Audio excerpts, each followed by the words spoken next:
Mr. Speaker, the President of the United States.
Speaker Johnson, Vice President Vance, the First Lady of the United States,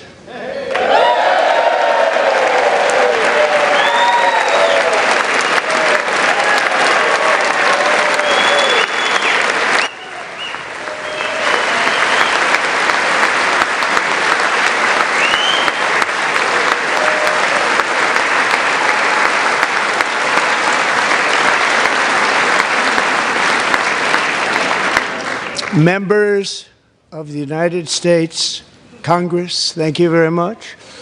And to my fellow citizens, America is back.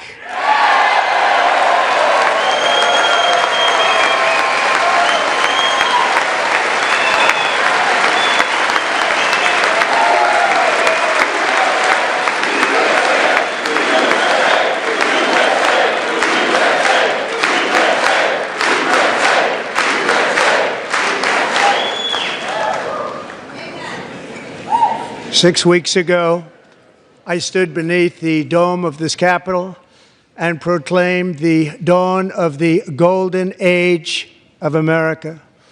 From that moment on, it has been nothing but swift and unrelenting action to usher in the greatest and most successful era in the history of our country. We have accomplished more in 43 days than most administrations accomplished in 4 years or 8 years, and we are just getting started.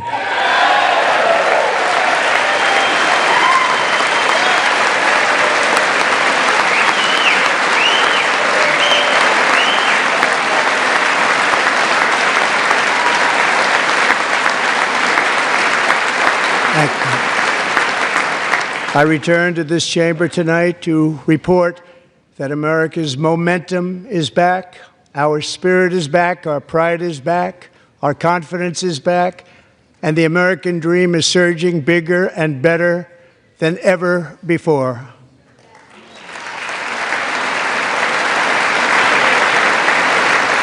The American dream is unstoppable, and our country is on the verge of a comeback, the likes of which the world has never witnessed and perhaps will never witness again. There's never been anything like it. The presidential election of November 5th was a mandate like has not been seen in many decades. We won all 7 swing states, giving us an electoral college victory of 312 votes.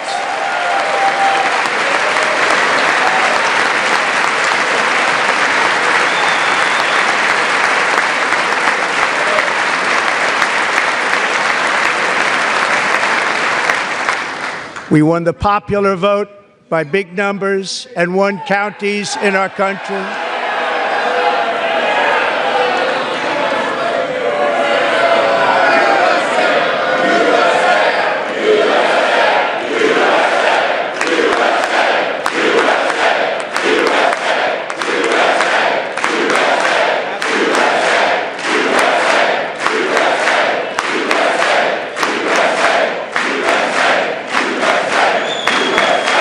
And won counties in our country, 2,700 to 525, on a map that reads almost completely red for Republican.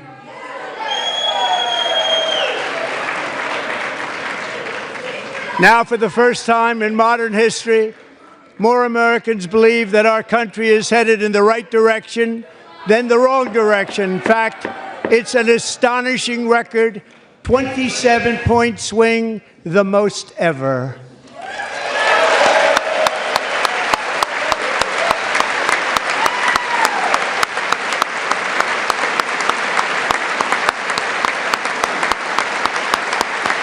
Likewise, small business optimism saw its single largest one-month gain ever recorded. Mr. President. A 41-point jump.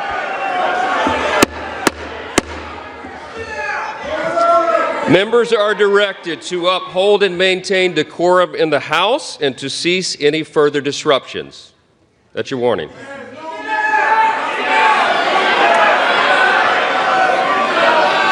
Members are engaging in willful and continuing breach of decorum, and the chair is prepared to direct the Sergeant-at-Arms to restore order to the joint session.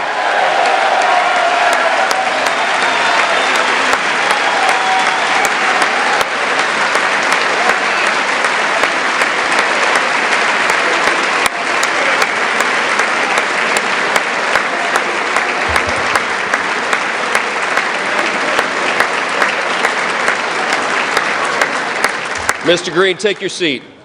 Take your seat, sir. Take your seat. Finding that members continue to engage in willful and concerted disruption of proper decorum, the chair now directs the Sergeant-at-Arms to restore order. Remove this gentleman from the chamber.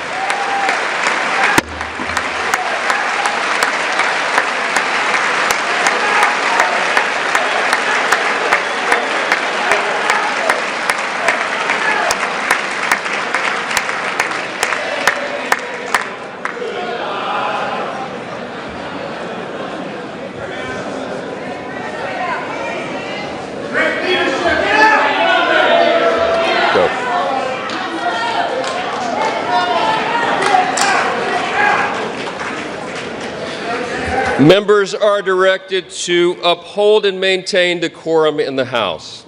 Mr. President, you continue. Thank you.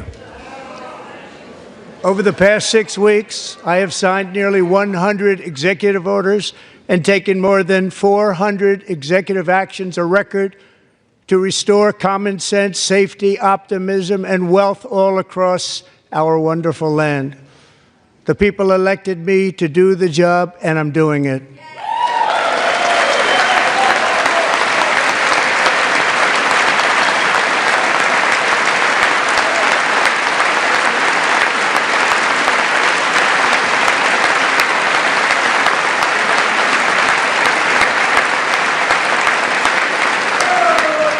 In fact, it has been stated by many that the first month of our presidency, it's our presidency, is the most successful in the history of our nation.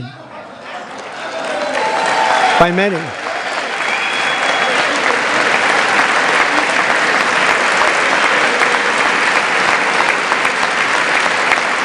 And what makes it even more impressive is that, do you know who number 2 is? George Washington. How about that? How about that? I don't know about that list, but we'll take it. Within hours of taking the oath of office, I declared a national emergency on our southern border, and I deployed the U.S. military and Border Patrol to repel the invasion of our country. And what a job they've done. As a result, illegal border crossings last month were by far the lowest ever recorded, ever.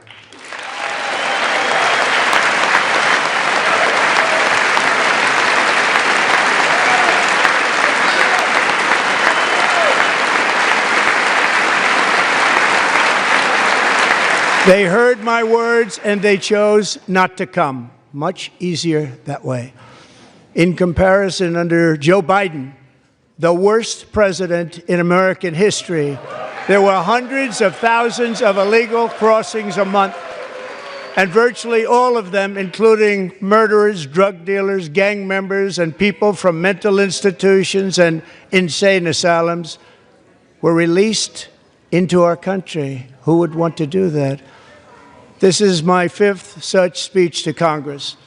And once again, I look at the Democrats in front of me, and I realize there is absolutely nothing I can say to make them happy or to make them stand or smile or applaud. Nothing I can do.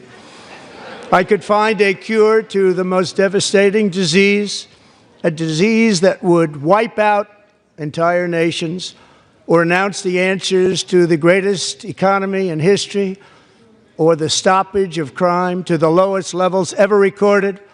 And these people sitting right here will not clap, will not stand, and certainly will not cheer for these astronomical achievements. They won't do it, no matter what. Five times I've been up here. It's very sad, and it just shouldn't be this way.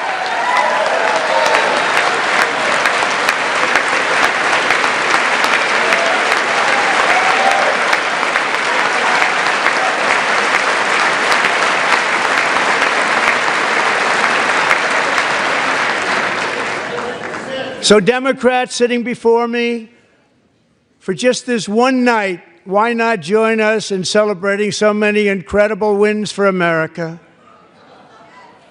For the good of our nation, let's work together and let's truly make America great again.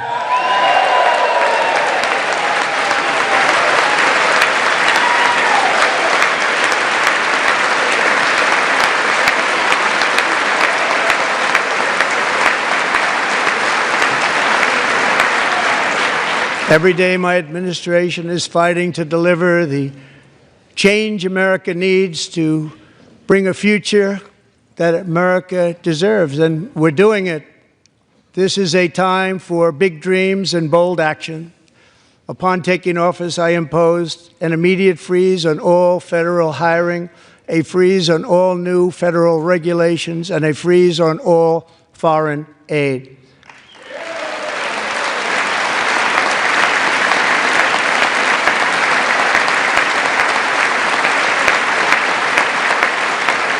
I terminated the ridiculous Green New Scam. I withdrew from the unfair Paris Climate Accord, which was costing us trillions of dollars that other countries were not paying. I withdrew from the corrupt World Health Organization.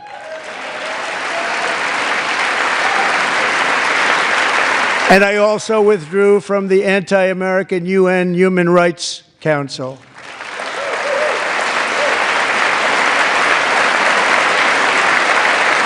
We ended all of Biden's environmental restrictions that were making our country far less safe and totally unaffordable.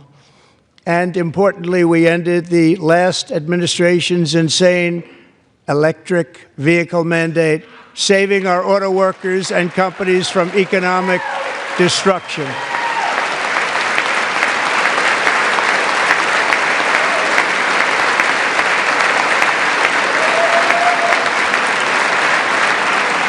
To unshackle our economy, I have directed that for every one new regulation, 10 old regulations must be eliminated, just like I did in my very successful first term.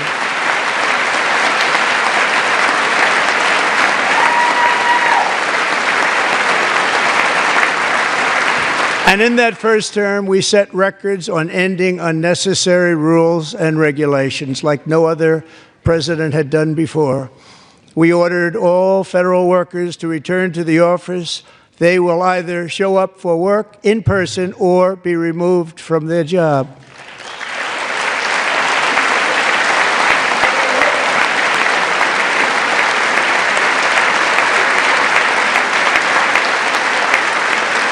And we have ended weaponized government where, as an example, a sitting president is allowed to viciously prosecute his political opponent, like me. How did that work out? Not too good. Not too good.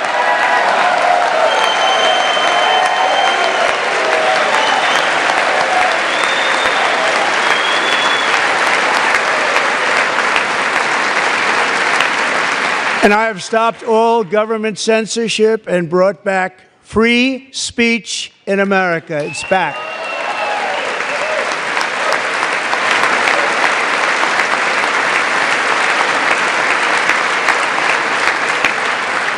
And 2 days ago, I signed an order making English the official language of the United States of America.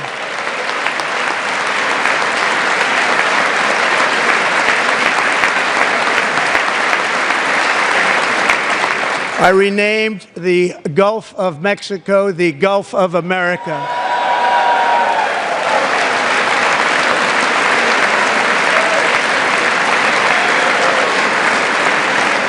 And likewise, I renamed for a great president, William McKinley, Mount McKinley again.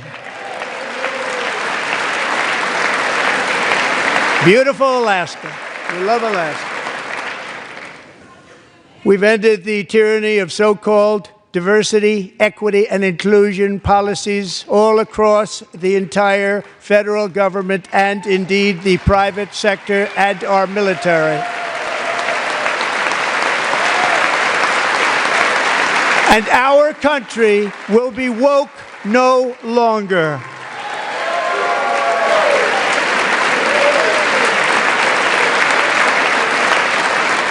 We believe that whether you are a doctor, an accountant, a lawyer, or an air traffic controller, you should be hired and promoted based on skill and competence, not race or gender.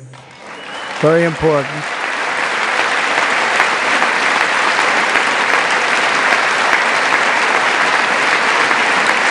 You should be hired based on merit.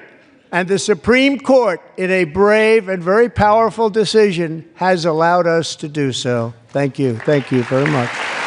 Thank you. We have removed the poison of critical race theory from our public schools, and I signed an order making it the official policy of the United States government that there are only two genders, male and female.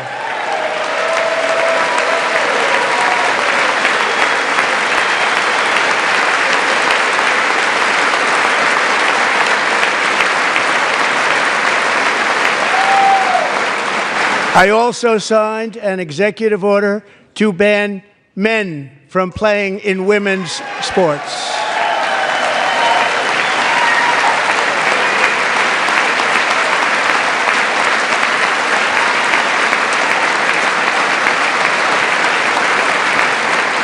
Three years ago, Peyton McNabb was an all-star high school athlete, one of the best, preparing for a future in college sports. But when her girls' volleyball match was invaded by a male, he smashed the ball so hard in Peyton's face, causing traumatic brain injury, partially paralyzing her right side, and ending her athletic career. It was a shot like she's never seen before. She's never seen anything like it. Peyton is here tonight in the gallery, and Peyton, from now on, schools will kick the men off the girls' team, or they will lose all federal funding.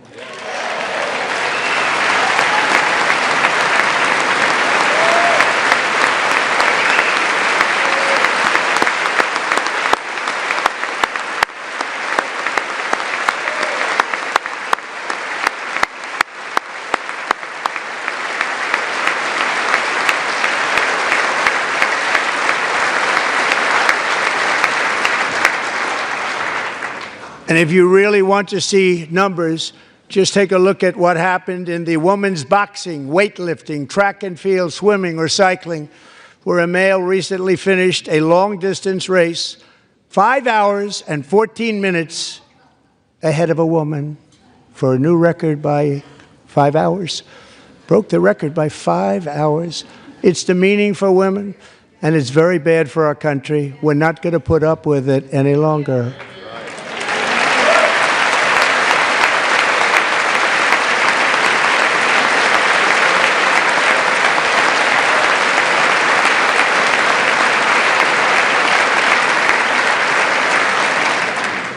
What I have just described is only a small fraction of the common sense revolution that is now, because of us, sweeping the entire world. Common sense has become a common theme, and we will never go back. Never. Never going to let that happen. Among my very highest priorities is to rescue our economy and get dramatic and immediate relief to working families. As you know, we inherited from the last administration an economic catastrophe and an inflation nightmare. Their policies drove up energy prices, pushed up grocery costs, and drove the necessities of life out of reach for millions and millions of Americans. They've never had anything like it. We suffered the worst inflation in 48 years, but perhaps even in the history of our country. They're not sure. As president, I'm fighting every day to reverse this damage and make America affordable again.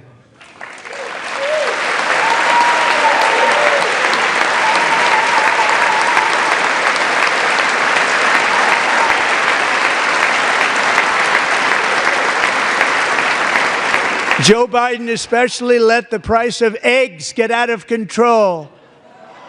The egg price is out of control, and we're working hard to get it back down. Secretary, do a good job on that. You inherited a total mess from the previous administration. Do a good job.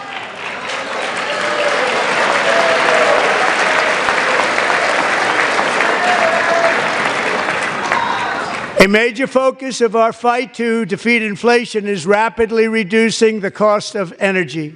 The previous administration cut the number of new oil and gas leases by 95%, slowed pipeline construction to a halt, and closed more than 100 power plants. We are opening up many of those power plants right now.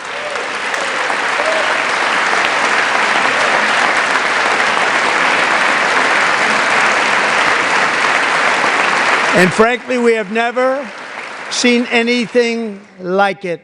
That's why on my first day in office, I declared a national energy emergency. As you've heard me say many times, we have more liquid gold under our feet than any nation on earth, and by far. And now I fully authorize the most talented team ever assembled to go and get it. It's called Drill, Baby, Drill.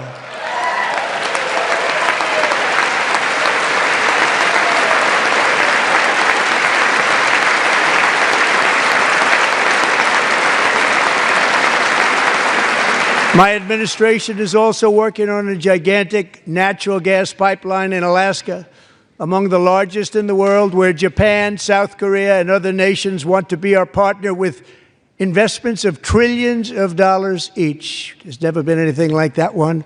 It will be truly spectacular. It's all set to go. The permitting is gotten. And later this week, I will also take historic action to dramatically expand production of critical minerals and rare earths here in the USA.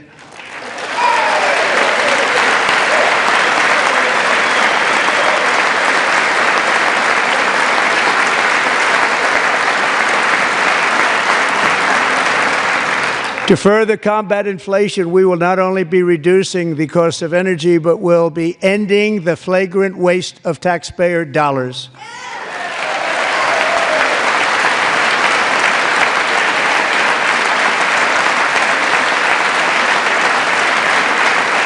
And to that end, I have created the brand new Department of Government Efficiency, DOGE. Perhaps you've heard of it. Perhaps.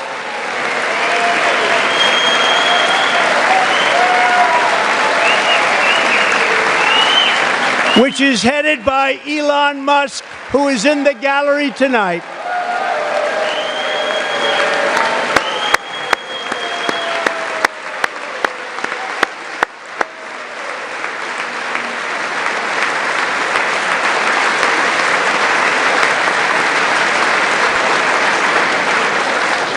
Thank you, Elon. He's working very hard. He didn't need this. He didn't need this. Thank you very much. We appreciate it. Everybody here, even this side, appreciates it, I believe. They just don't want to admit that.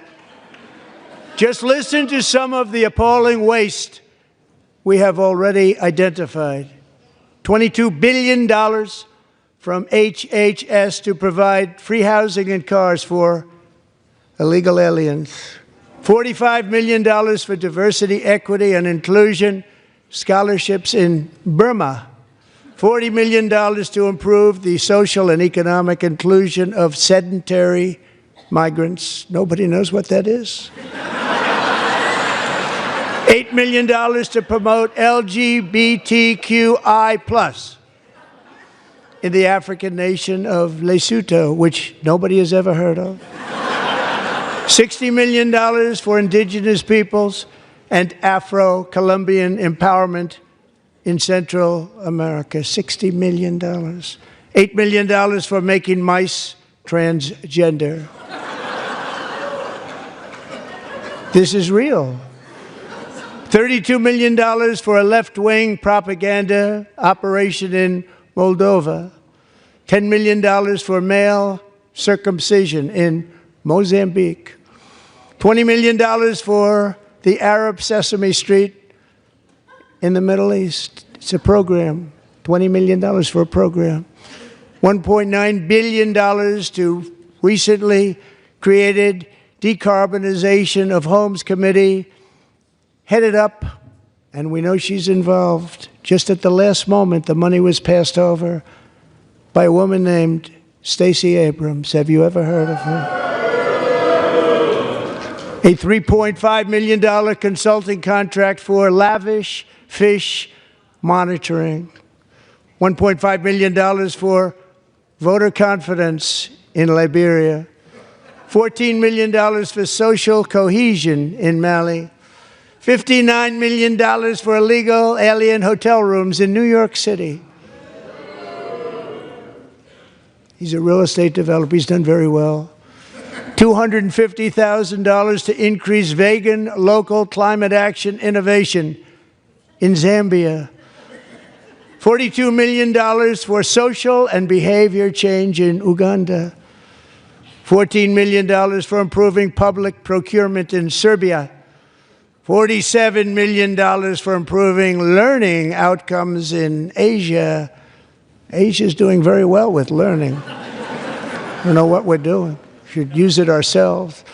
And $101 million for DEI contracts at the Department of Education. The most ever paid, nothing even like it. Under the Trump administration, all of these scams, and they're far worse, but I didn't think it was appropriate to talk about them. They're so bad.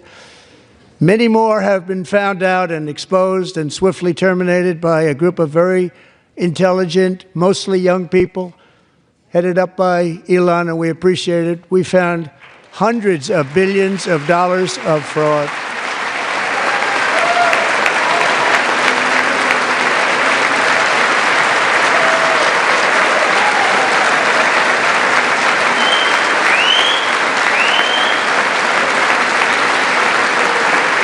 And we've taken back the money and reduced our debt to fight inflation and other things. Taken back a lot of that money. We got it just in time. This is just the beginning. The Government Accountability Office, a federal government office, has estimated annual fraud of over $500 billion in our nation, and we are working very hard to stop it. We're going to. We're also identifying shocking levels of incompetence and probable fraud in the Social Security program for our seniors, and that our seniors and people that we love rely on. Believe it or not, government databases list 4.7 million Social Security members from people aged 100 to 109 years old. It lists 3.6 million people from ages 110 to 119. I don't know any of them. I know some people that are rather elderly, but not quite that elderly. 3.47 million people from ages 120 to 129. 3.9 million people from ages 130 to 139. 3.5 million people from ages 140 to 149. And money is being paid to many of them, and we're searching right now. In fact, Pam, good luck. Good luck. You're going to find it. But a lot of money is paid out to people because it just keeps getting paid, and nobody does, and it really hurts Social Security and hurts our country. 1.3 million people from ages 150 to 159, and over 130,000 people, according to the Social Security databases are age over 160 years old. We have a healthier country than I thought, Bobby.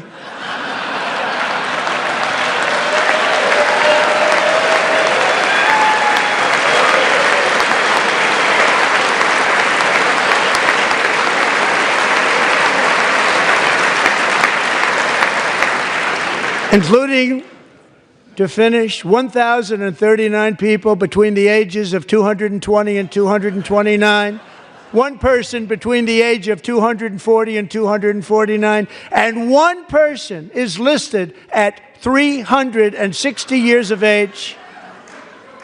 More than 100 years older than our country. But we're going to find out where that money's going, and it's not going to be pretty. By slashing all of the fraud, waste, and theft we can find, we will defeat inflation, bring down mortgage rates, lower car payments and grocery prices, protect our seniors, and put more money in the pockets of American families.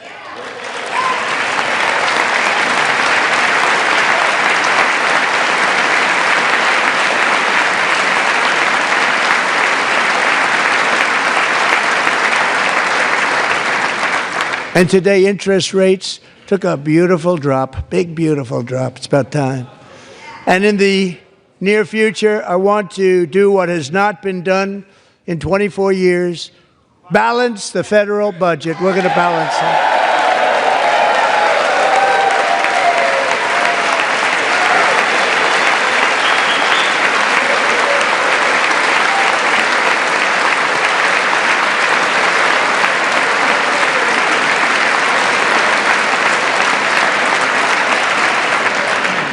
With that goal in mind, we have developed in great detail what we are calling the Gold Card, which goes on sale very, very soon.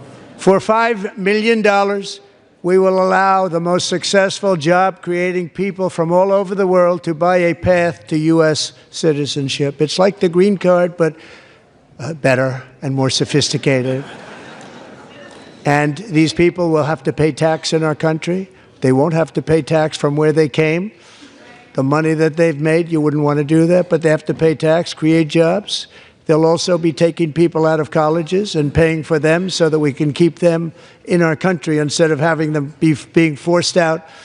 Number one, at the top school, as an example, being forced out and not being allowed to stay and create tremendous numbers of jobs and great success for a company out there. So while we take out the criminals, killers, traffickers, and child predators who are allowed to enter our country under the open border policy of these people, the Democrats, the Biden administration, the open border insane policies that you've allowed to destroy our country, we will now bring in brilliant, hardworking, job-creating people.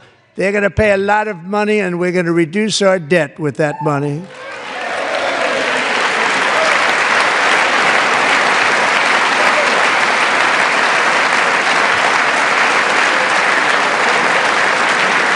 Americans have given us a mandate for bold and profound change.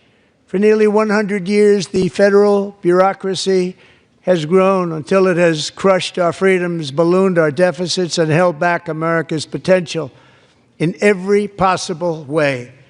The nation founded by pioneers and risk-takers now drowns under millions and millions of pages of regulations and debt. Approvals that should take 10 days to get instead take 10 years, 15 years, and even 20 years before you're rejected. Meanwhile, we have hundreds of thousands of federal workers who have not been showing up to work. My administration will reclaim power from this unaccountable bureaucracy, and we will restore true democracy to America again.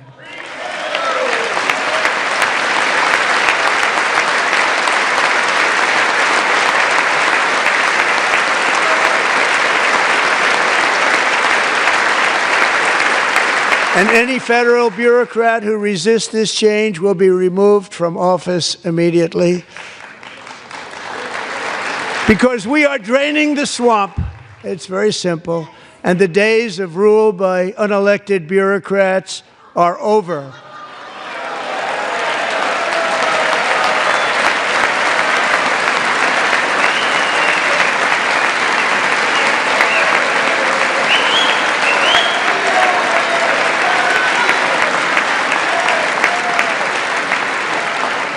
And the next phase of our plan to deliver the greatest economy in history is for this Congress to pass tax cuts for everybody. They're in there. They're waiting for you to vote.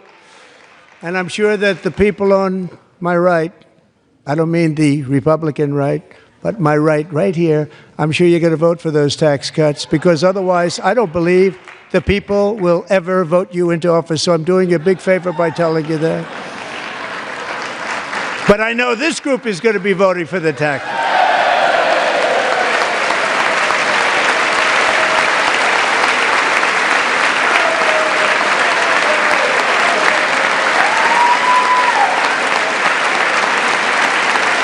Thank you. It's a very, very big part of our plan. We had tremendous success in our first term with it. A very big part of our plan. We're seeking permanent income tax cuts all across the board. And to get urgently needed relief to Americans hit especially hard by inflation, I'm calling for no tax on tips, no tax on overtime, and no tax on Social Security benefits for our great seniors. Good luck.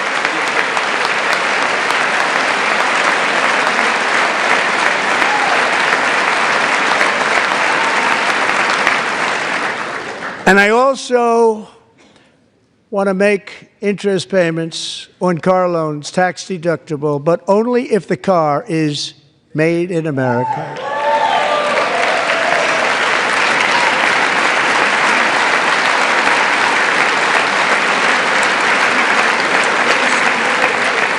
And by the way, we're going to have growth in the auto industry like nobody's ever seen. Plants are opening up all over the place. Deals are being made.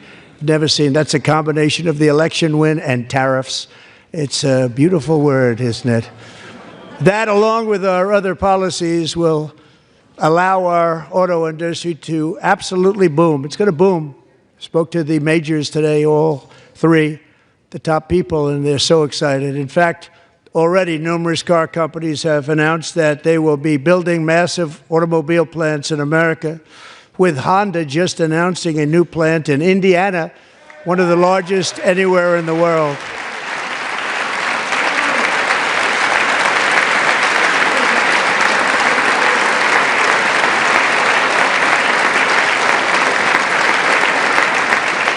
And this has taken place since our great victory on November 5th, a date which will hopefully go down as one of the most important in the history of our country.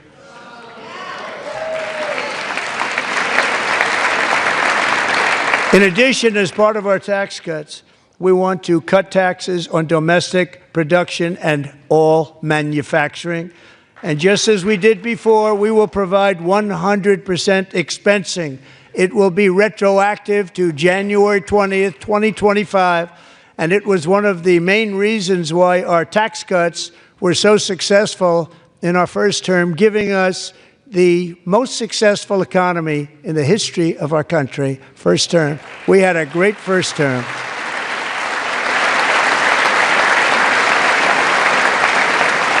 If you don't make your product in America, however, under the Trump administration, you will pay a tariff, and in some cases, a rather large one. Other countries have used tariffs against us for decades, and now it's our turn to start using them against those other countries. On average, the European Union, China, Brazil, India, Mexico, and Canada, have you heard of them? And countless other nations charge us tremendously higher tariffs than we charge them. It's very unfair. India charges us auto tariffs higher than 100%. China's average tariff on our products is twice what we charge them. And South Korea's average tariff is 4 times higher. Think of that, 4 times higher. And we give so much help militarily and in so many other ways to South Korea. But that's what happens. This is happening by friend and foe. This system is not fair to the United States and never was, and so on April 2nd, I wanted to make it April 1st, but I didn't want to be accused of April Fool's Day. That's not, just one day cost us a lot of money. But we're going to do it in April. I'm a very superstitious person. April 2nd, reciprocal tariffs kick in. And whatever they tariff us, other countries, we will tariff them. That's reciprocal, back and forth. Whatever they tax us, we will tax them. If they do non-monetary tariffs to keep us out of their market, then we will do non-monetary barriers to keep them out of our market. There's a lot of that, too. They don't even allow us in their market. We will take in trillions and trillions of dollars and create jobs like we have never seen before. I did it with China and I did it with others, and the Biden administration couldn't do anything about it because there was so much money they couldn't do anything about it. We have been ripped off for decades by nearly every country on earth, and we will not let that happen any longer.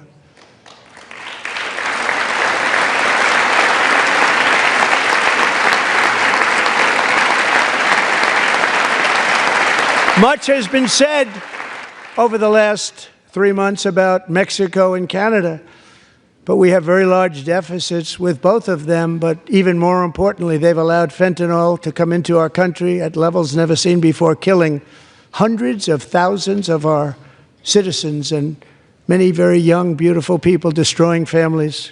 Nobody's ever seen anything like it. They are, in effect, receiving subsidies of hundreds of billions of dollars. We pay subsidies to Canada and to Mexico of hundreds of billions of dollars, and the United States will not be doing that any longer. We're not going to do it any longer.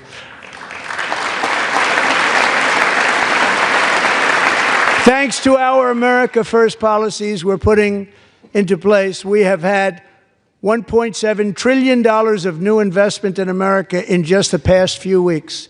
The combination of the election and our economic policies that people of SoftBank, one of the most brilliant anywhere in the world, announced a $200 billion investment.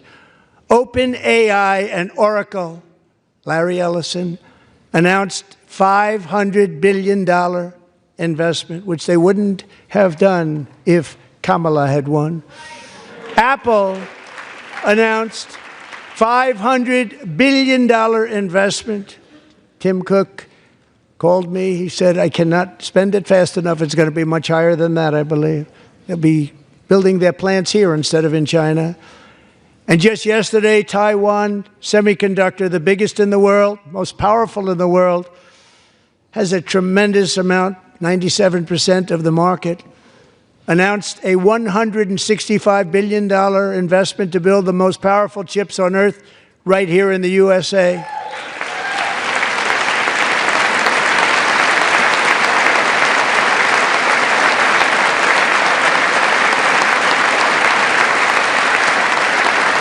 And we're not giving them any money. Your CHIPS Act is a horrible, horrible thing. We give hundreds of billions of dollars, and it doesn't mean a thing. They take our money and they don't spend it. All that meant to them, we're giving them no money. All that was important to them was they didn't want to pay the tariffs, so they came and they're building, and many other companies are coming. We don't have to give them money. We just want to protect our businesses and our people.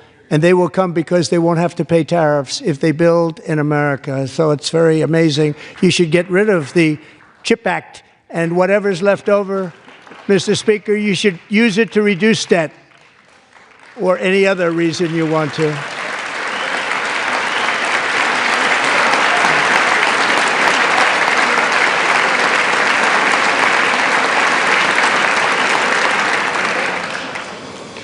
Our new trade policy will also be great for the American farmer. I love the farmer.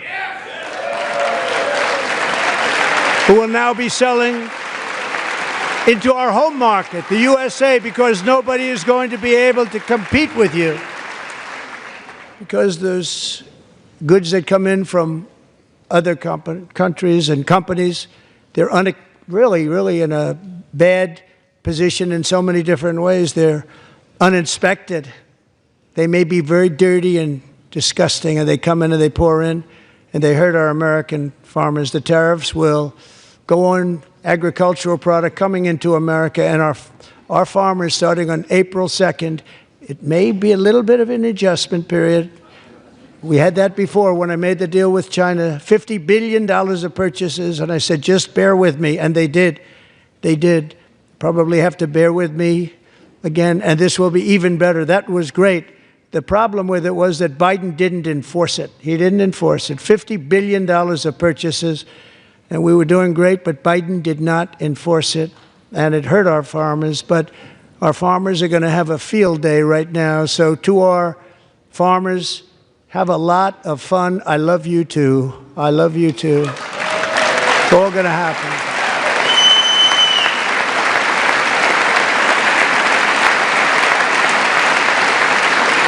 And I have also imposed a 25% tariff on foreign aluminum, copper, lumber, and steel, because if we don't have, as an example, steel and lots of other things, we don't have a military, and frankly, we just won't have a country very long.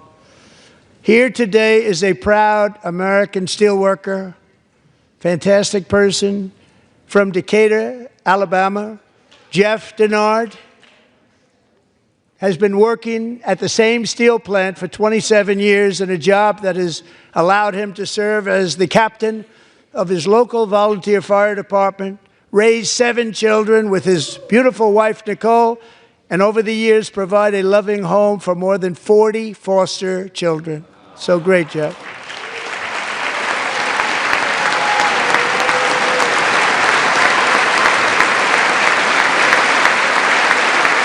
Thank you, Jeff. Thank you, Jeff.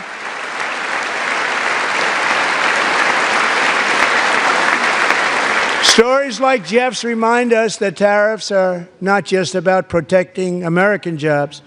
They're about protecting the soul of our country. Tariffs are about making America rich again and making America great again, and it's happening, and it will happen rather quickly. There'll be a little disturbance, but we're okay with that. It won't be much. No, you're not. Oh. And look where Biden took us, very low, the lowest we've ever been. Jeff, I want to thank you very much. And I also want to recognize another person who has devoted herself to foster care community. She works so hard on it. A very loving person, our magnificent First Lady of the United States.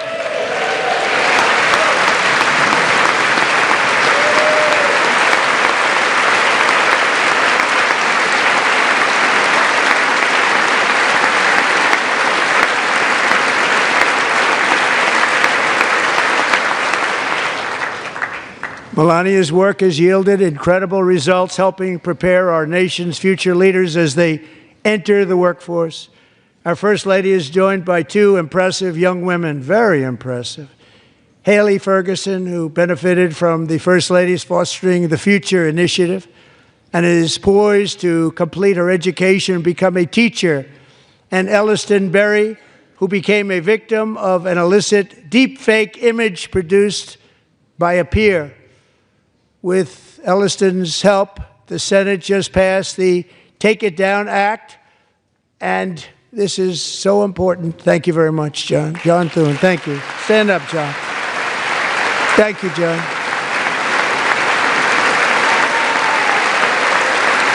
Thank you all very much.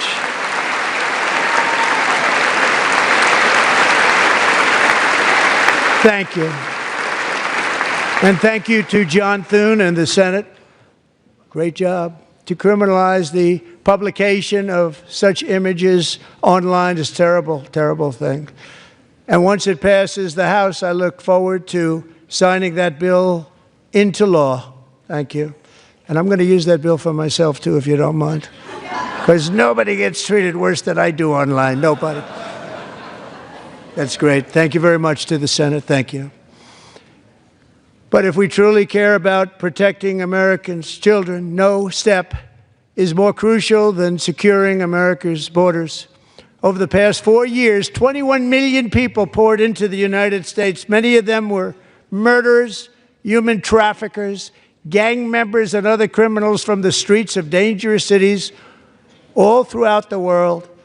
Because of Joe Biden's insane and very dangerous open border policies, they are now strongly embedded in our country, but we are getting them out and getting them out fast.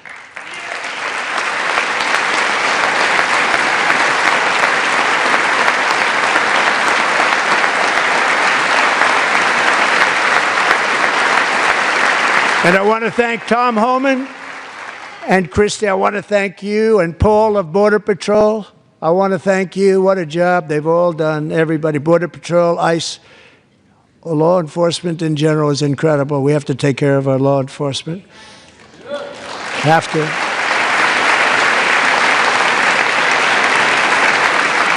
Last year,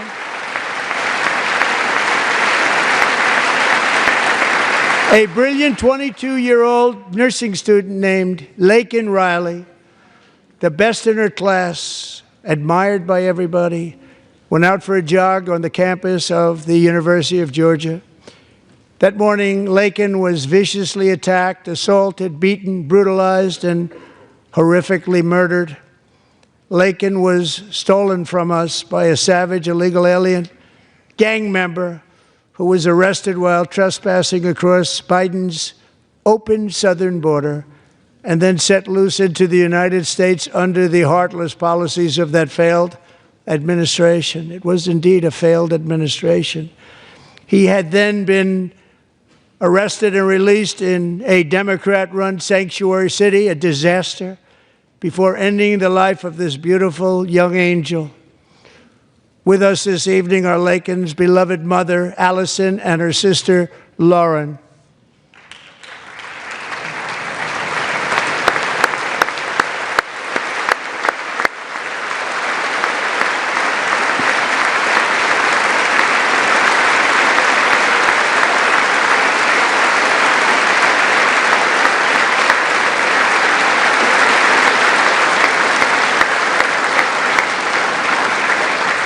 Last year, I told Laken's grieving parents that we would ensure their daughter would not have died in vain.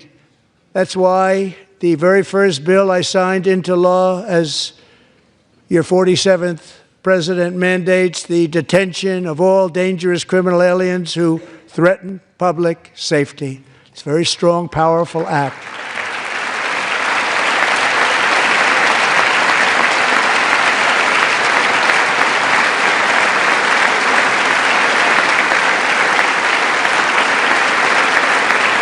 It's called the Laken-Riley Act. So Allison and Lauren, America will never, ever forget our beautiful Laken Hope Riley.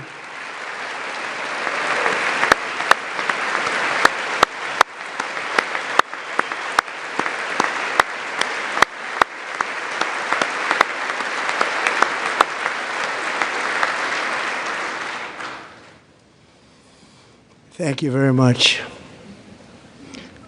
Since taking office, my administration has launched the most sweeping border and immigration crackdown in American history, and we quickly achieved the lowest numbers of illegal border crossers ever recorded. Thank you.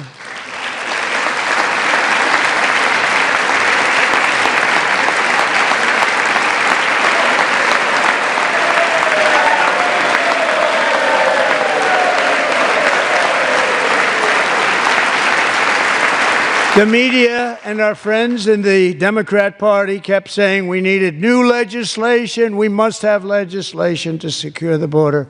But it turned out that all we really needed was a new president.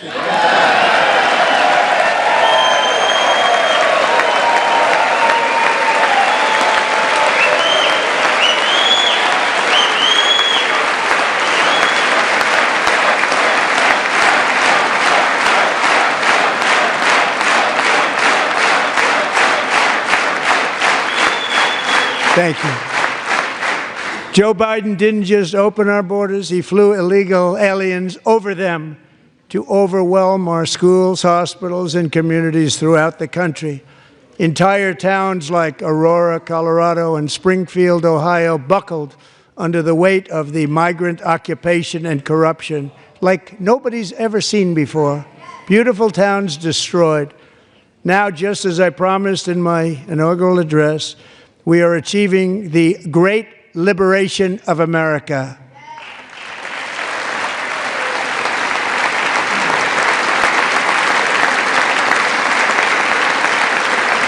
But there still is much work to be done. Here tonight is a woman I have gotten to know, Alexis Nungary from Houston. Wonderful woman. Last June, Alexis's 12-year-old daughter, her precious Jocelyn, walked to a nearby convenience store. She was kidnapped, tied up, assaulted for 2 hours under a bridge, and horrifically murdered. Arrested and charged with this heinous crime are 2 illegal alien monsters from Venezuela, released into America by the last administration through their ridiculous open border. The death of this beautiful 12-year-old girl and the agony of her mother and family touched our entire nation greatly. Alexis, I promised that we would always remember your daughter, your magnificent daughter, and earlier tonight, I signed an order keeping my word to you. One thing I have learned about Jocelyn is that she loved animals so much. She loved nature. Across Galveston Bay, from where Jocelyn lived in Houston, you will find a magnificent national wildlife refuge, a pristine, peaceful, 34,000-acre sanctuary for all of God's creatures on the edge of the Gulf of America. Alexis, moments ago, I formally renamed that refuge in loving memory of your beautiful daughter, Jocelyn. So, Mr. Vice President, if you would, may I have the order?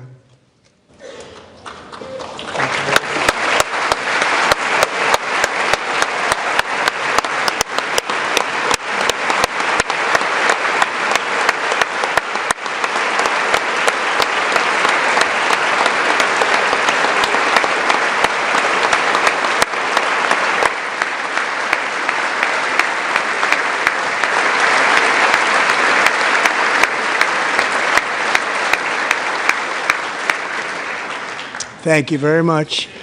All 3 savages charged with Jocelyn and Lakin's murders were members of the Venezuelan prison gang, the toughest gang, they say, in the world, known as Tren de Aragua. 2 weeks ago, I officially designated this gang, along with MS-13 and the bloodthirsty Mexican drug cartels, as foreign terrorist organizations.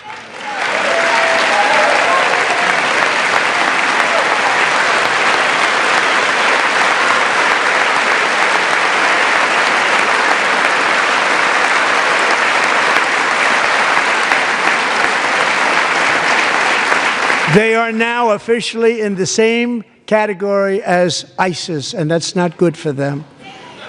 Countless thousands of these terrorists were welcomed into the U.S. by the Biden administration. But now every last one will be rounded up and forcibly removed from our country, or, if they're too dangerous, put in jails, standing trial in this country, because we don't want them to come back ever. With us this evening is a warrior on the front lines of that battle, Border Patrol Agent Roberto Ortiz. Great guy.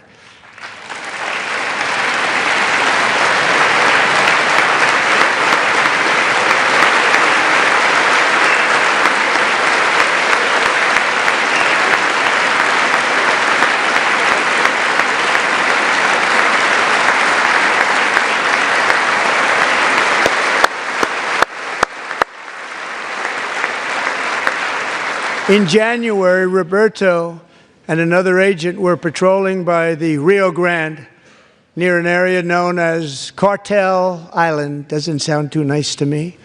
When heavily armed gunmen started shooting at them, Roberto saw that his partner was totally exposed, at great danger, and he leapt into action, returning fire and providing crucial seconds for his fellow agent to seek safety, just barely. I have some of the prints of that event, and it was not good. Agent Ortiz, we salute you for your great courage and for your line of fire that you took and for the bravery that you showed. We honor you, and we will always honor you. Thank you, Roberto, very much.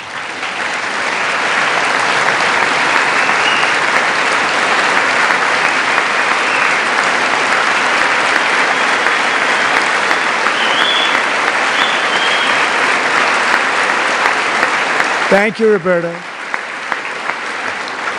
And I actually got to know him on my many calls to the border. He's a great gentleman.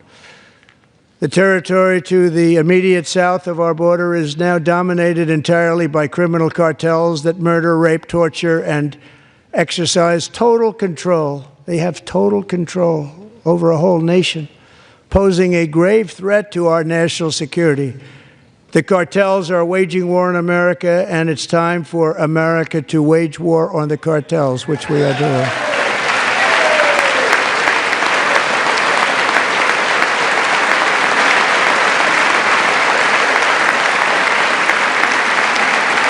Five nights ago, Mexican authorities, because of our tariff policies being imposed on them, think of this, handed over to us 29 of the biggest cartel leaders in their country. That has never happened before. They want to make us happy. First time ever. But we need Mexico and Canada to do much more than they've done, and they have to stop the fentanyl and drugs pouring into the USA. They're going to stop it. I have sent Congress a detailed funding request laying out exactly how we will eliminate these threats to protect our homeland and complete the largest deportation operation in American history, larger even than current record holder President Dwight D. Eisenhower, a moderate man, but someone who believed very strongly in borders. Americans expect Congress to send me this funding without delay so I can sign it into law. So, Mr. Speaker, John Thune, both of you, I hope you're going to be able to do that, Mr. Speaker. Thank you. Mr. Leader, thank you. Thank you very much. And let's get it to me. I'll sign it so fast, you won't even believe it.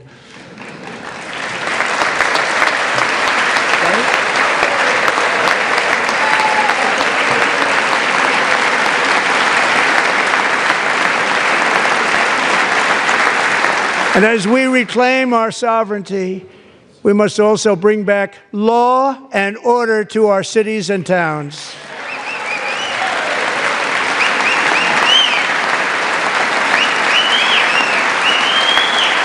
In recent years, our justice system has been turned upside down by radical left lunatics. Many jurisdictions virtually ceased enforcing the law against dangerous repeat offenders while weaponizing law enforcement against political opponents like me. My administration has acted swiftly and decisively to restore fair, equal, and impartial justice under the constitutional rule of law, starting at the FBI and the DOJ. Pam, good luck. Cash, wherever you may be, good luck. Good luck. Pam Bondi. Good luck. So important. Going to do a great job. Cash, thank you. Thank you, Cash.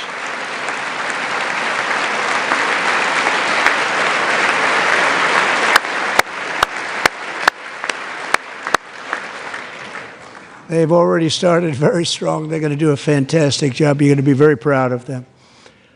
We're also once again giving our police officers the support, protection, and respect they so dearly deserve. They have to get it. They have such a hard, dangerous job, but we're going to make it less dangerous.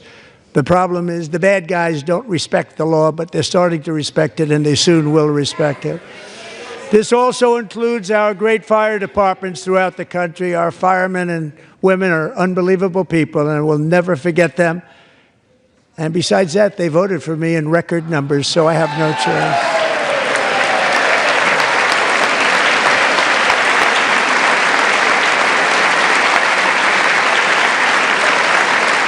One year ago this month, 31-year-old New York police officer Jonathan Diller, unbelievably wonderful person and a great officer, was gunned down at a traffic stop on Long Island. I went to his funeral.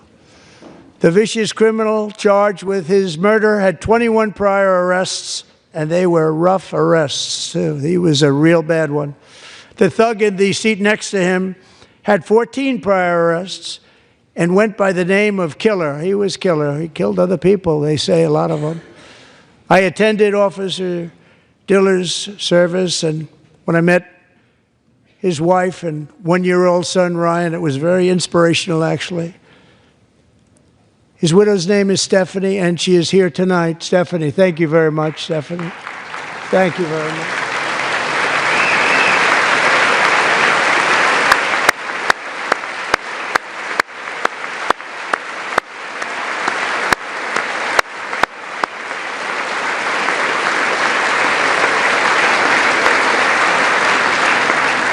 Stephanie, we're going to make sure that Ryan knows his dad was a true hero, New York's finest, and we're going to get these cold-blooded killers and repeat offenders off our streets, and we're going to do it fast. Got to stop it. They get out with 28 arrests. They push people into subway trains. They hit people over the head, back of the head with baseball bats. We got to get them out of here. I've already signed an executive order requiring a mandatory death penalty for anyone who murders a police officer, and tonight I'm asking Congress to pass that policy into permanent law.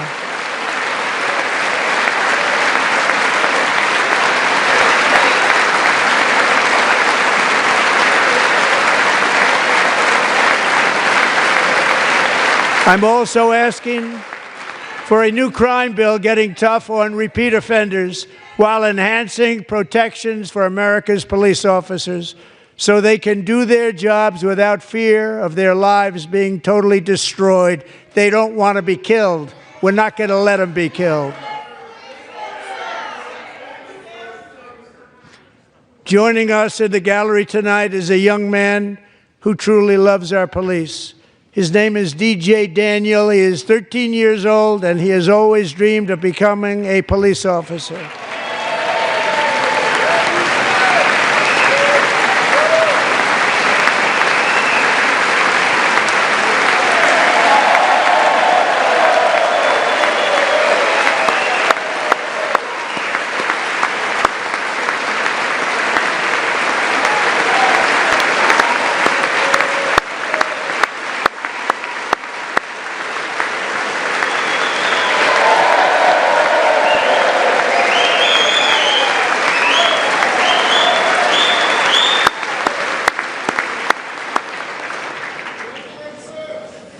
But in 2018, DJ was diagnosed with brain cancer.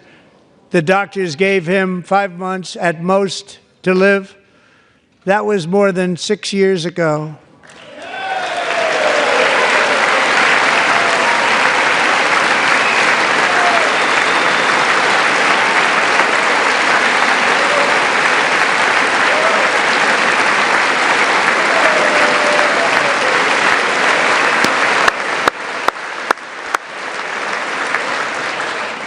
Since that time, DJ and his dad have been on a quest to make his dream come true, and DJ has been sworn in as an honorary law enforcement officer actually a number of times. The police love him, the police departments love him.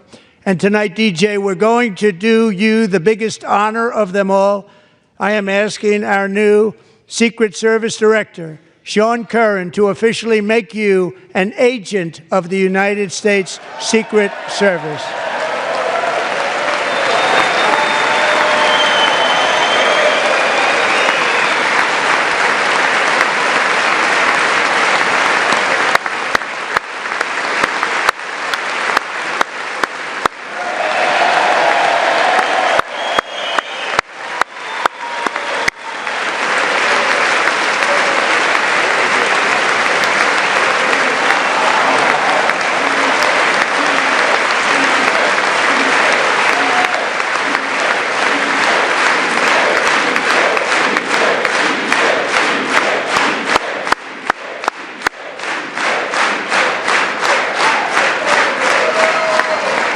Thank you, DJ.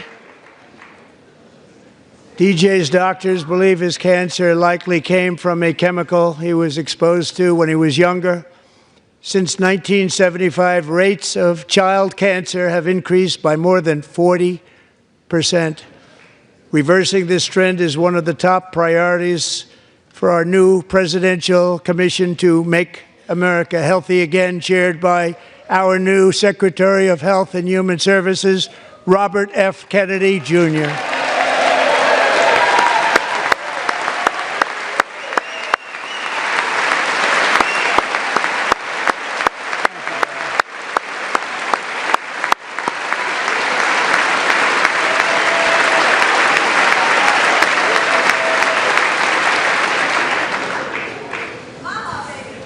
With the name Kennedy, you would have thought everybody over here would have been cheering. How quickly they forget. Our goal is to get toxins out of our environment, poisons out of our food supply, and keep our children healthy and strong. As an example, not long ago, and you can't even believe these numbers, 1 in 10,000 children had autism, 1 in 10,000. And now it's 1 in 36. There's something wrong. 1 in 36. Think of that. So we're going to find out what it is, and there's nobody better than Bobby and all of the people that are working with you. You have the best to figure out what is going on. Okay, Bobby? Good luck. It's a very important job. Thank you. Go get him.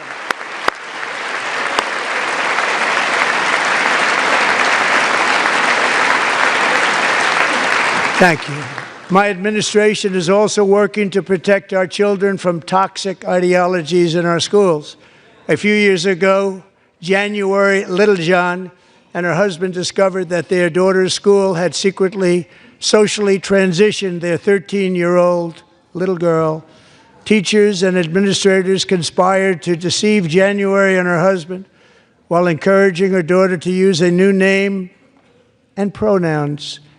They, them pronoun, actually, all without telling January, who is here tonight and is now a courageous advocate against this form of child abuse. January, thank you. Thank you. Thank you very much.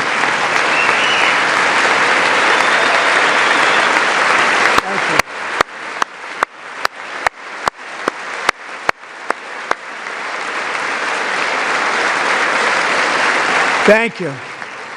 Stories like this are why, shortly after taking office, I signed an executive order banning public schools from indoctrinating our children with transgender ideology.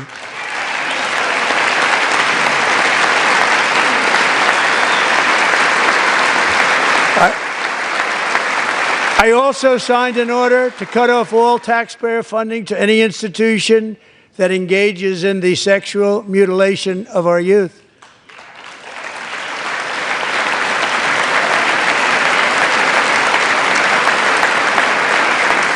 And now I want Congress to pass a bill permanently banning and criminalizing sex changes on children and forever ending the lie that any child is trapped in the wrong body. This is a big lie.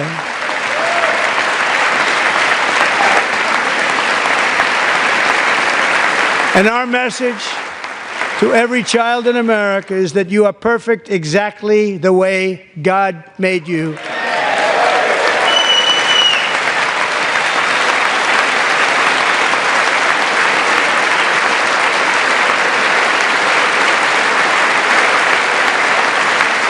Because we're getting wokeness out of our schools and out of our military, and it's already out, and it's out of our society. We don't want it. Wokeness is trouble. Wokeness is bad. It's gone. It's gone. And we feel so much better for it, don't we? Don't we feel better? Our service members won't be activists and ideologues. They will be fighters and warriors. They will fight for our country. And Pete, congratulations. Secretary of Defense, congratulations.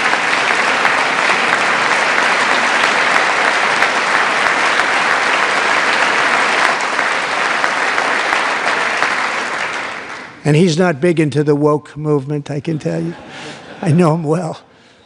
I am pleased to report that in January, the U.S. Army had its single best recruiting month in 15 years, and that all armed services are having among the best recruiting results ever in the history of our services. What a difference.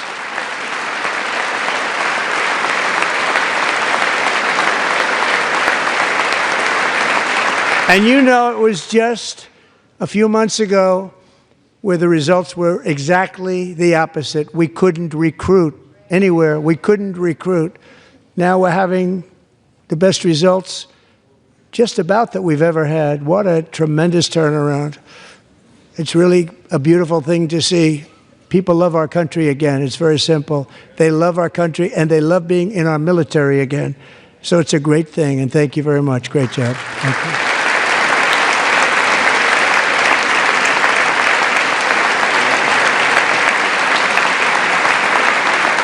We're joined tonight by a young man, Jason Hartley, who knows the weight of that call of duty. Jason's father, grandfather, and great-grandfather all wore the uniform. Jason tragically lost his dad, who was also a Los Angeles County Sheriff's deputy when he was just a boy, and now he wants to carry on the family legacy of service. Jason is a senior in high school, a 6-letter varsity athlete, a really good athlete, they say, a brilliant student with a 4.46, that's good, GPA. And his greatest dream is to attend the U.S. Military Academy at West Point.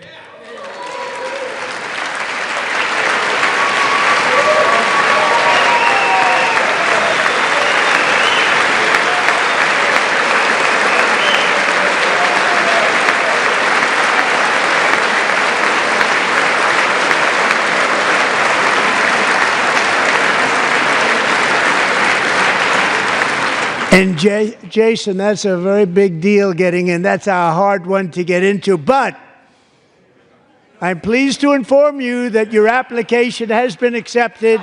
You will soon be joining the Corps of Cadets.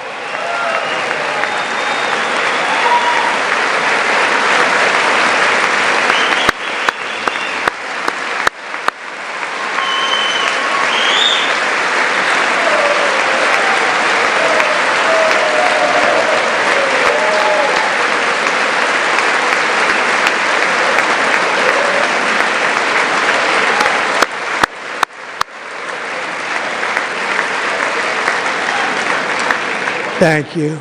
Jason, you're going to be on the long gray line, Jason. As Commander-in-Chief, my focus is on building the most powerful military of the future. As a first step, I'm asking Congress to fund a state-of-the-art Golden Dome missile defense shield to protect our homeland, all made in the USA.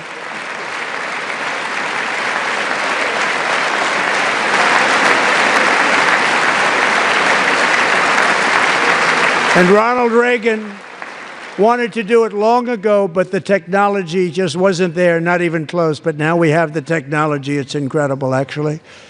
And other places, they have it. Israel has it. Other places have it. And the United States should have it too, right, Tim, right? They should have it too. So I want to thank you. But it's a very, very important. This is a very dangerous world. We should have it. We want to be protected, and we're going to protect our citizens like never before. To boost our defense industrial base, we are also going to resurrect the American shipbuilding industry, including commercial shipbuilding and military shipbuilding.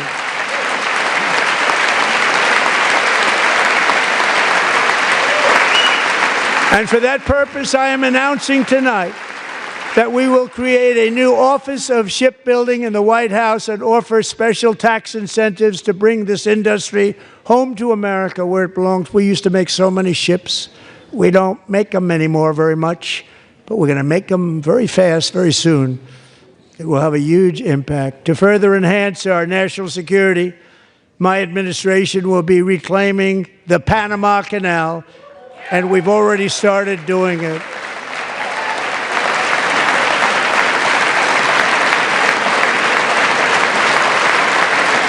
Just today, a large American company announced they are buying both ports around the Panama Canal and lots of other things having to do with the Panama Canal and a couple of other canals. The Panama Canal was built by Americans for Americans, not for others, but others could use it. But it was built at tremendous cost of American blood and treasure. 38,000 workers died building the Panama Canal.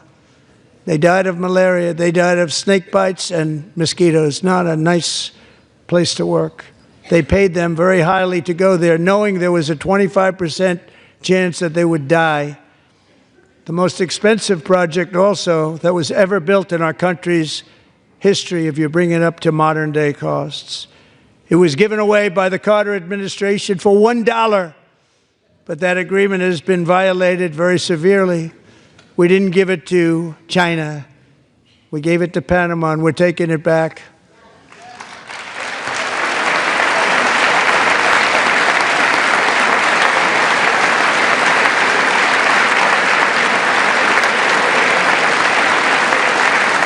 And we have Marco Rubio in charge. Good luck, Marco. Now, we know who to blame if anything goes wrong. Marco's been amazing, and he's going to do a great job. Think of it. He got 100 votes. You know, he was approved with actually 99, but the 100th was this gentleman, and I feel very certain. So let's assume he got 100 votes. And I'm either very, very happy about that or I'm very concerned about it. But he's already proven. I mean, he's a great gentleman. He's respected by everybody, and we appreciate you voting for Marco. He's going to do a fantastic job. Thank you. Thank you. He's doing a great job. Great job. And I also have a message tonight for the incredible people of Greenland. We strongly support your right to determine your own future. And if you choose, we welcome you into the United States of America. We need Greenland for national security and even international security, and we're working with everybody involved to try and get it. But we need it really for international world security, and I think we're going to get it. One way or the other, we're going to get it. We will keep you safe. We will make you rich, and together we will take Greenland to heights like you have never thought possible before. It's a very small population, but very, very large piece of land and very, very important for military security. America is once again standing strong against the forces of radical Islamic terrorism. 3.5 years ago, ISIS terrorists killed 13 American service members and countless others in the Abbey Gate bombing during the disastrous and incompetent withdrawal from Afghanistan. Not that they were withdrawing, it was the way they withdrew. Perhaps the most embarrassing moment in the history of our country. Tonight, I am pleased to announce that we have just apprehended the top terrorist responsible for that atrocity, and he is right now on his way here to face the swift sword of American justice.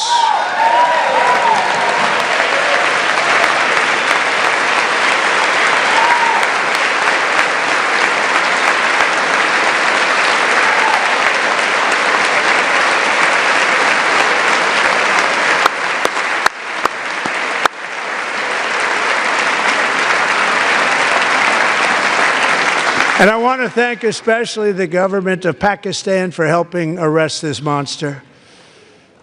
This was a very momentous day for those 13 families who I actually got to know very well, most of them, whose children were murdered, and the many people that were so badly, over 42 people, so badly injured on that fateful day in Afghanistan. What a horrible day.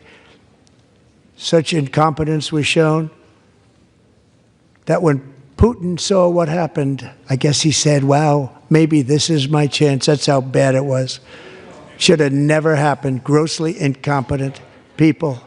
I spoke to many of the parents and loved ones, and they're all in our hearts tonight.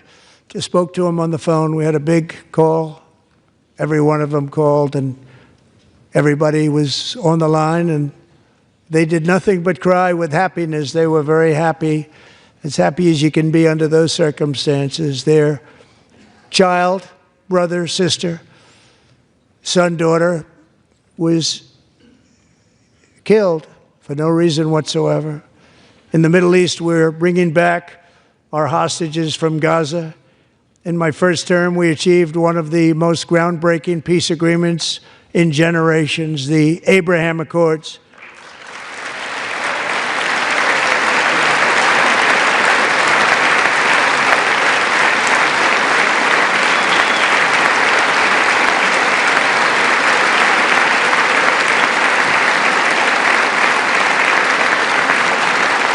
And now we're going to build on that foundation to create a more peaceful and prosperous future for the entire region. A lot of things are happening in the Middle East. People haven't been talking about that so much lately with everything going on with Ukraine and Russia. But a lot of things are happening in the Middle East. It's a rough neighborhood, actually. I'm also working tirelessly to end the savage conflict in Ukraine. Millions of Ukrainians and Russians have been needlessly killed or wounded in this horrific and brutal conflict with no end in sight. The United States has sent hundreds of billions of dollars to support Ukraine's defense with no security, with no anything.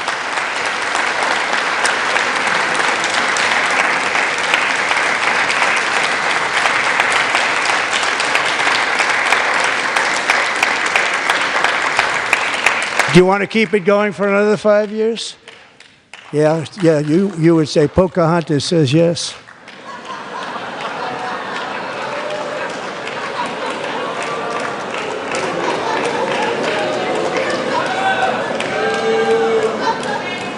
$2,000 people are being killed every single week. More than that. They're Russian young people. They're Ukrainian young people. They're not Americans. But I want it to stop. Meanwhile, Europe has sadly spent more money buying Russian oil and gas than they have spent on defending Ukraine, by far. Think of that. They've spent more buying Russian oil and gas than they have defending. And we've spent perhaps $350 billion, like taking candy from a baby. That's what happened. And they've spent $100 billion.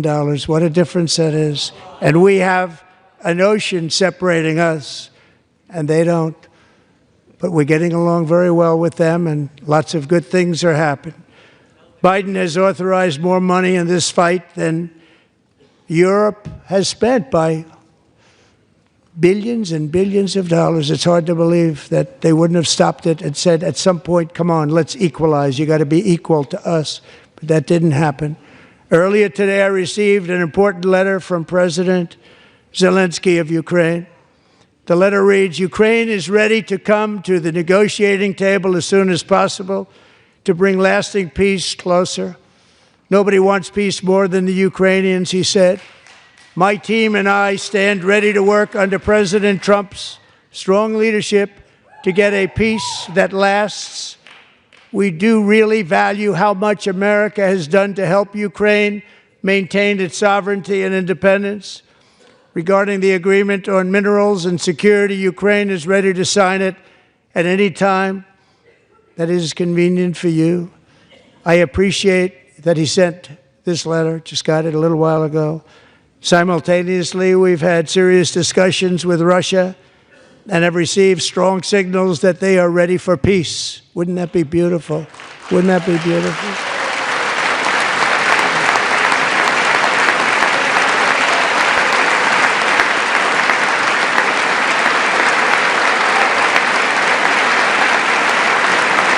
Wouldn't that be beautiful?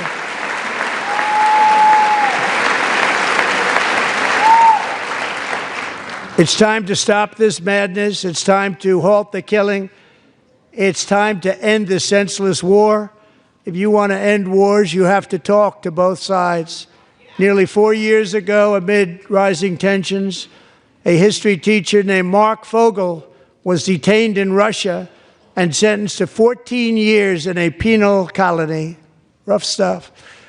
The previous administration barely lifted a finger to help him. They knew he was innocent, but they had no idea where to begin. But last summer, I promised his 95-year-old mother, Malphine, that we would bring her boy safely back home. After 22 days in office, I did just that, and they are here tonight.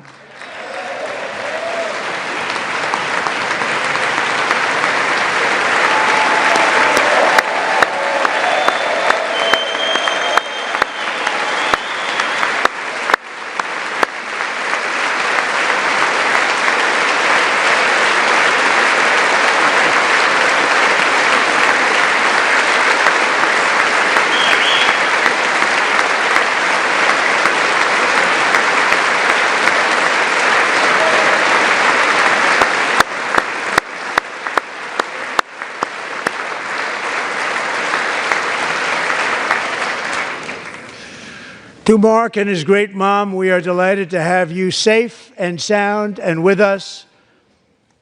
As fate would have it, Mark Fogel was born in a small rural town in Butler, Pennsylvania. Have you heard of it? Where his mother has lived for the past 78 years. I just happened to go there last July 13th for a rally. That was not pleasant. And that is where I met his beautiful mom right before I walked onto that stage. And I told her I would not forget what she said about her son. And I never did I? Never forgot. Less than 10 minutes later, at that same rally, gunfire rang out, and a sick and deranged assassin unloaded 8 bullets from his sniper's perch into a crowd of many thousands of people. My life was saved by a fraction of an inch, but some were not so lucky. Corey Comparator was a firefighter, a veteran, a Christian, a husband, a devoted father, and above all, a protector. When the sound of gunshots pierced the air, it was a horrible sound. Corey knew instantly what it was and what to do. He threw himself on top of his wife and daughters and shielded them from the bullets with his own body. Corey was hit really hard. You know the story from there. He sacrificed his life to save theirs. 2 others, very fine people, were also seriously hit. But thankfully, with the help of 2 great country doctors, we thought they were gone and they were saved. So those doctors had great talent. We're joined by Corey's wife, Helen, who was his high school sweetheart, and their 2 beloved daughters, Allison and Kaylee. Thank you.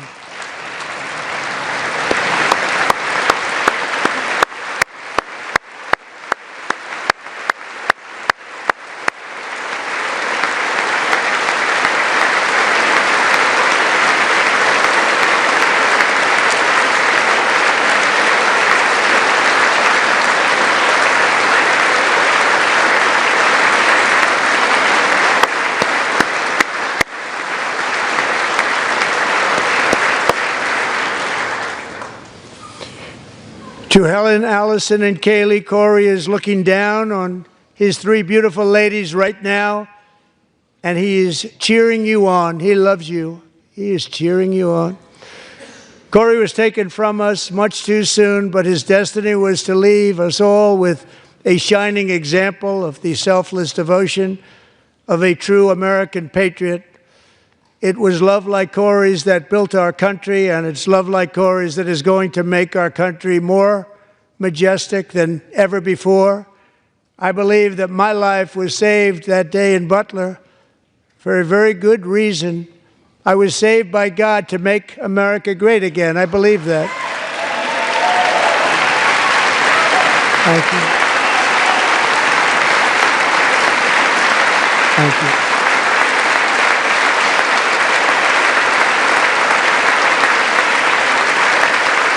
Thank you.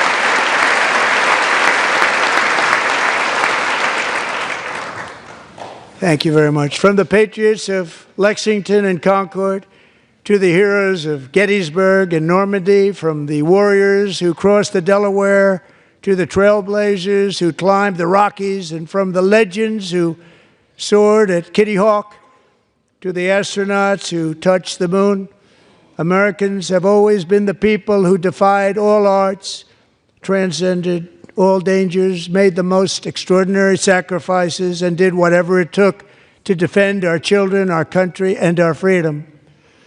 And as we have seen in this chamber tonight, that same strength, faith, love, and spirit is still alive and thriving in the hearts of the American people. Despite the best efforts of those who would try to censor us, silence us, break us, destroy us, Americans are today a proud, free, sovereign, and independent nation that will always be free, and we will fight for it till death. We will never let anything happen to our beloved country, because we are a country of doers, dreamers, fighters, and survivors. Our ancestors crossed a vast ocean, strode into the unknown wilderness, and carved their fortunes from the rock and soil of a perilous and very dangerous frontier. They chased our destiny across a boundless continent. They built the railroads, laid the highways, and graced the world with American marvels like the Empire State Building, the mighty Hoover Dam, and the towering Golden Gate Bridge. They lit the world with electricity, broke free of the force of gravity, fired up the engines of American industry, vanquished the communists, fascists, and Marxists all over the world, and gave us countless modern wonders sculptured out of iron, glass, and steel. We stand on the shoulders of these pioneers who won and built the modern age, these workers who poured their sweat into the skylines of our cities, these warriors who shed their blood on fields of battle and gave everything they had for our rights and for our freedom. Now it is our time to take up the righteous cause of American liberty, and it is our turn to take America's destiny into our own hands and begin the most thrilling days in the history of our country. This will be our greatest era. With God's help, over the next 4 years, we are going to lead this nation even higher, and we are going to forge the freest, most advanced, most dynamic, and most dominant civilization ever to exist on the face of this earth. We are going to create the highest quality of life, build the safest and wealthiest and healthiest and most vital communities anywhere in the world. We are going to conquer the vast frontiers of science, and we are going to lead humanity into space and plant the American flag on the planet Mars and even far beyond.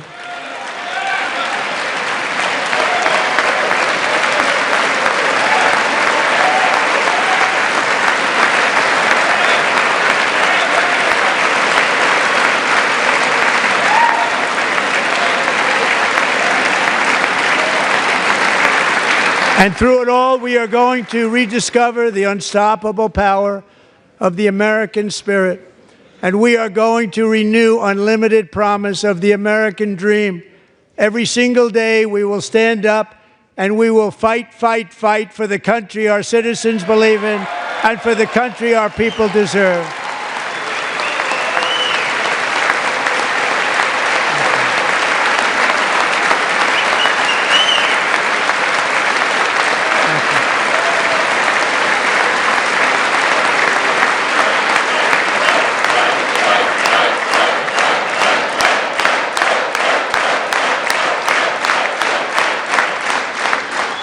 My fellow Americans, get ready for an incredible future, because the golden age of America has only just begun.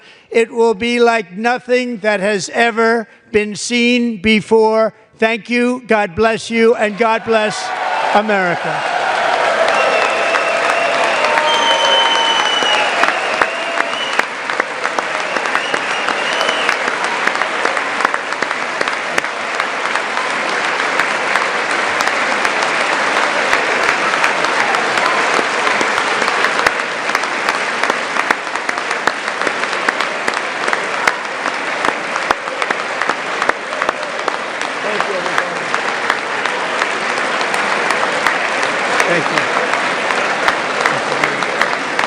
Thank you very much.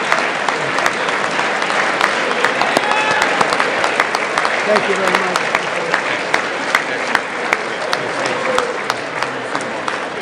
Thank you very much.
The chair declares the joint session of the two houses now dissolved.